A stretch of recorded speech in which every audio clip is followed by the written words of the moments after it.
Hi, my name is Jax. I am from Montreal. I live here for 3 years. I have 2 children. Sound familiar? Many learners use the same introduction for years. It's correct, but it doesn't sound confident. Introducing yourself is something you do again and again, at work, in class, and in daily life. I want to show you a simple structure you can always use when introducing yourself. Present, past, future. That's it.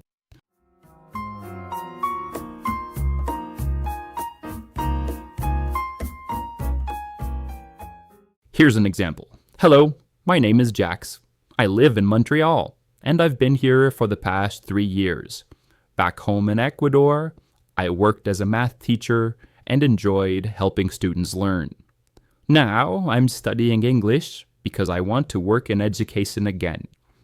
In the future, I hope to continue my studies. Outside of school, I enjoy going to the gym, cooking, and spending time with my 2 children. Nice to meet you. Your introduction doesn't need to be perfect. It just needs to sound like you. You can and you should change it over time. Your introduction is not just information. Maybe you're a little bored of your introduction, but that's because you already know it. I have a challenge for you. Rewrite and practice a new introduction, one that actually sounds like you. Get a piece of paper and write 3 headings: present, past, future. For present, write down a few things about your life right now. Where you live, what you're doing, what matters to you today. For past, write down a few interesting things from your life, where you're from, what you studied, a job you had. For future, write down a few things you want or plan to do. They can be small plans or big dreams. Now, don't use all of it. Choose just 2 or 3 things.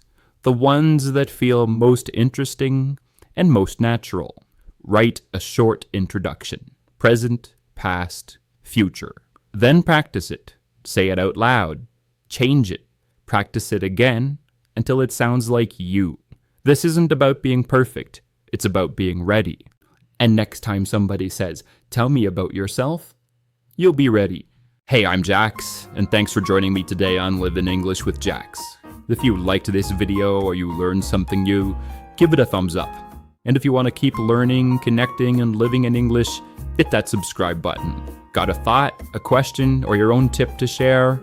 Drop it in the comments. I'm always happy to hear from listeners and learners.